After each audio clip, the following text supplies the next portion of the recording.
Dan.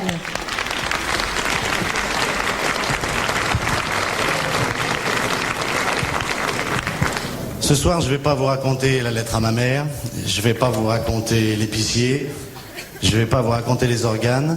J'ai envie de vous parler d'autre chose. Je vais vous raconter les rois des fous. Le monde est devenu un grand hôpital psychiatrique où les fous se promènent en liberté. Chaque pays a élu son chef, le roi des fous. Et pour ne pas que les rois s'ennuient, on leur donne des jouets, des petits soldats, des camions et des canons. Et les rois des fous du monde entier comparent leurs jouets. T'as vu mon sous-marin? Et toi, t'as vu mon canon comme il tire bien? Tous les soirs, ils jouent très tard. Ils font la bombe. Ils poussent leurs petits soldats qui tombent sous les billes.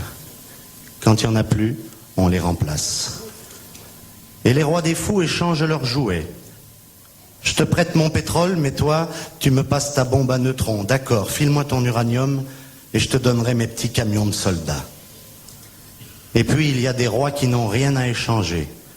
Ils n'ont pas de jouets, même pas de quoi manger. À 4 heures, ils ont droit à un petit goûter à partager en 3. Ils vivent au tiers. C'est le tiers-monde. Ils traînent derrière eux, au bout d'une ficelle, un lapin qui joue du tambour ou une brosse à dents. Et en les voyant passer, les rois des fous du monde entier leur jettent pour s'amuser des petits noyaux d'olive nucléaires. Et puis de temps en temps, il arrive un docteur qui veut soigner les fous. On l'appelle prix Nobel de la paix. On lui met une médaille sur le cœur qui brille au soleil pour qu'on voit bien l'endroit où il faut tirer pour le tuer. Et la vie continue. Les rois des fous du monde entier s'entourent de débiles qu'ils choisissent eux-mêmes. Le premier débile, le débile des finances, le débile des armées. Ça s'appelle un gouvernement. Et dans le monde entier, les débiles donnent des conseils aux rois des fous pour gouverner les cons.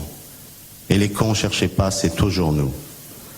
Mais si les cons du monde entier voulaient se donner la main, on obligerait les fous à casser leurs jouets, leurs chars, leurs canons, et nous pourrions enfin nous promener en paix sur les jardins de la terre qui sont si jolis quand on n'y fait pas la guerre.